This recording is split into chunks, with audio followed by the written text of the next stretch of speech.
Hello, I just wanted to really quickly give a bit of an update of where things are right now, because there's lots of moving parts, and it seems to be updated constantly. So it's worth just sharing that now if you're interested. Don't don't if you got anything. If you've got a life to sort of live with and you want to just live your life, and why would you want to know all these details? But anyway, I want to just share these. As it stands, where it stands, we're still waiting for a big report from the biopsy after the surgery. We had a short version which basically it confirmed the glioblastoma in my head, which was that was nothing new information. But what we're waiting over the next couple of weeks is the full report, which will give all the different. There's lots of different types of glioblastoma and the different sort of the details behind it, really. And it's all of those details is what we're waiting for, because it affects lots of things down the line. So it will affect slightly the type of chemotherapy, and a lot of these plans can't be started until we get this report. So we're kind of waiting a little bit as it stands. The plan is that straight away, once this report's come back, they'll make a mask, which will be used for radiotherapy, and that will it takes them a couple of weeks to make this mask and prepare it, so they'll know exactly how to do this. And it will be 6 weeks of this, so 5 days over the course of the week, Monday to Friday, for radiotherapy at the hospital, and then every day of the week for 6 weeks, Monday to Sunday. I have to go to the pharmacist and get chemotherapy. So chemotherapy and radiotherapy at the same time. And so that's the next step. So that's likely to start within the next between 2 or 3 weeks. That should start. And yeah, the less about that, the better. But that's sort of what waiting for there. What we're finding interesting, and one of the things that I wanted to share was because of this, because of the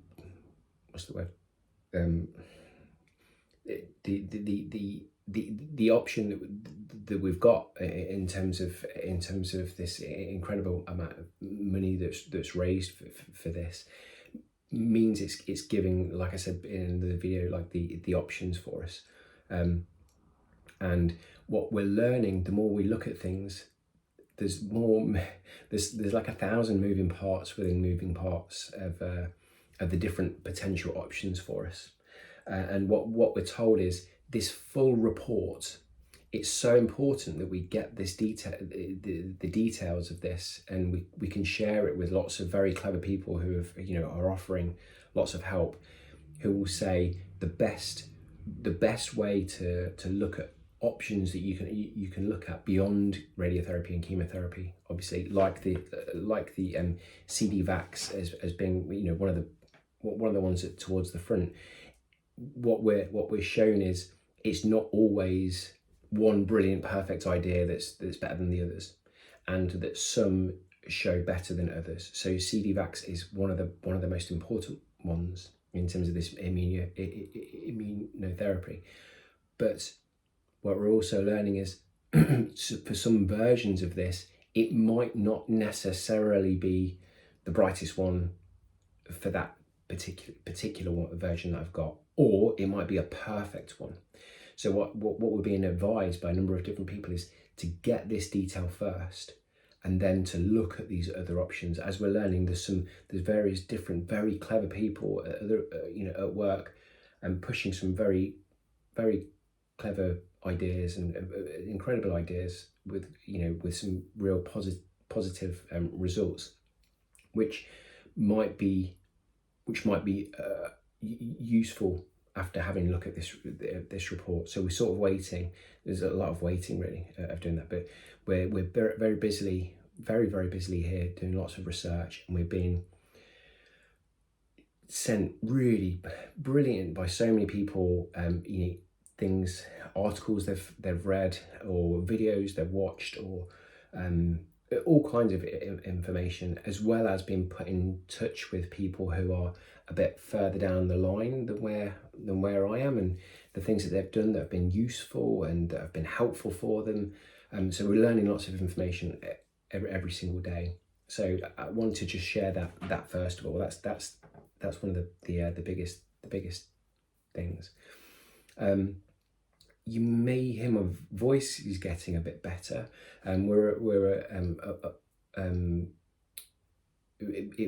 It's just a bit of a foot. It's the part of the brain. It's taken a big whack in the operation as part of it. It's a bit of trauma, I suppose, is what is explained, and so therefore it'll be a bit swollen. It'll be a little bit like it's not quite. That's why this speech is slightly affected, and those kinds of things, as well as the resection of the removal of the tumour, obviously. But I can hear it myself, but you might tell my speech is getting better, and it is affected. It did affect my, as I explained, my reading, the reading word, and writing. So I'll write my own notes. I write my own notes, and then as soon as I come to read it, and I realise I don't know what I'm doing.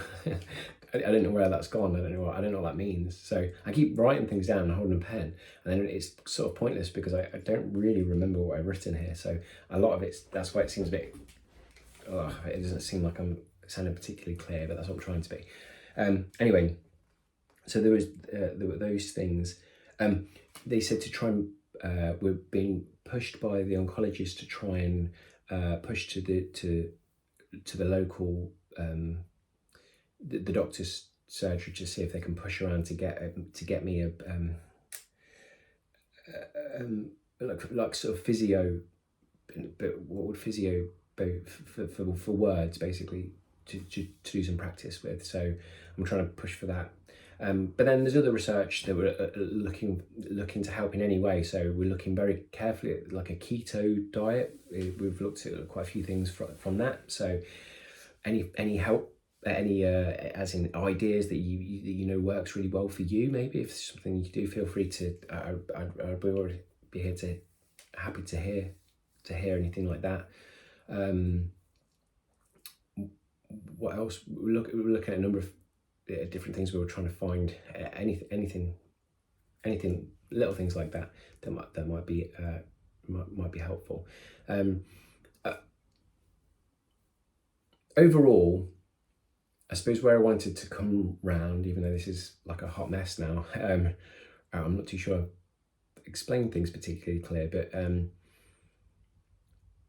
but the thing I want to share is that I'm realizing there's a whole little niche little world of people that are in our position where they're reaching out, and we're reaching out to other people who have got this very unique sort of story, and we realize that as you start researching for this, you realize that there's very little in terms of real massive bettering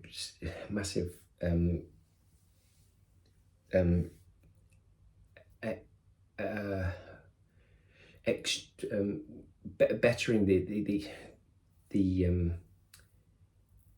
what we're learning about how to stop this thing, but actually it seems at least like we're getting, there's gathering a bit of momentum. At least feels like that people notice this is a problem that needs to be sorted. It needs to be, and it's easy for me to say because it's my problem, but it is important that these things is shared as much as possible, and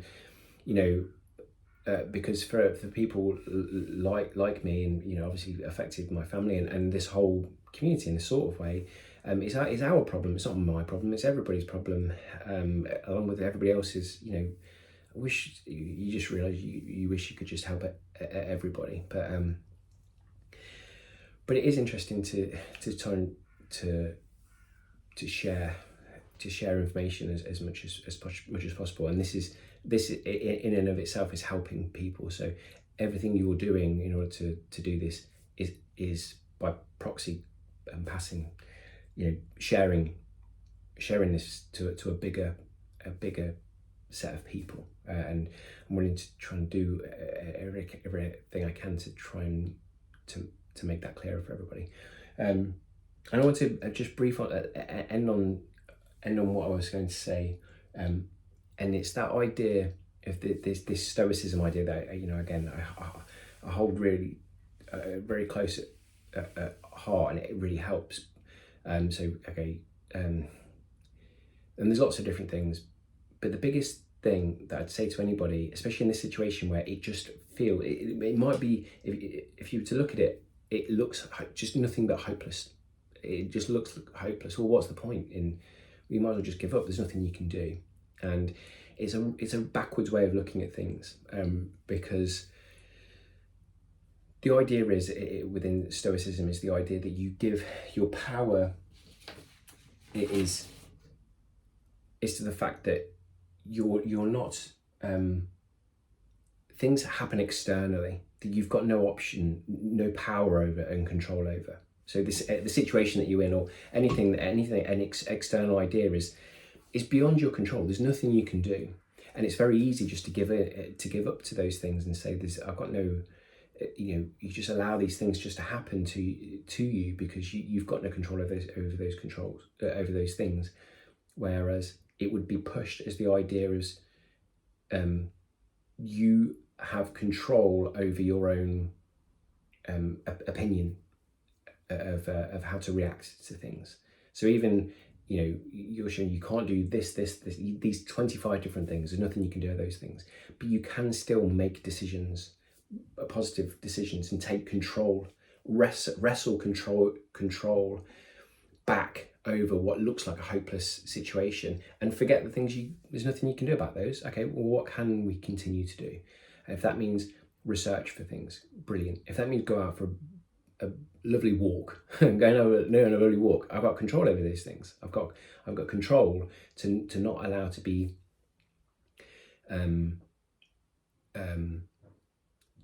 to give up. It just seems daft. It just seems silly. And there's always positivity. There's not just positivity in that corny way. I mean, there's always something you can do to help your own personal situation. Not your own personal situation. There's always something that you can do. So if you find yourself genuinely, if you find yourself in a situation where you just feel hopeless, and even if it happens to be my situation or your own situation, you feel like that, I would say I'd be really happy for you to reach out to me if you feel in any way that I could, for what it's worth, to help in any way. I'd be happy to speak to anybody about that, and especially this idea of there's very cold and helpful ideas, although I'm not articulating them very well, but this stoicism thing that I keep coming back to is very important to me, and I think can do a lot to help people. So if you find yourself in a situation where you feel it, you're like, I do feel a bit lost or a bit helpless, or for whatever reason, even if it feels like it seems small, and you're like, it seems small to feel like that, reach out. I'm happy to talk to you if I'm able to, as much as I'm able to. And any other questions, but again, it's another long video, bit of a mess. Briefly as well, just I wanted to just say I will upload a short video about the actual surgery, without it being harrowing or upsetting. I don't want it to be like that, but just it might be some people have argued that they'd like to hear what happened, what the situation was, what it was like, and I'd like to share that because it's really interesting. But that will be another time soon. Okay, thank you very much.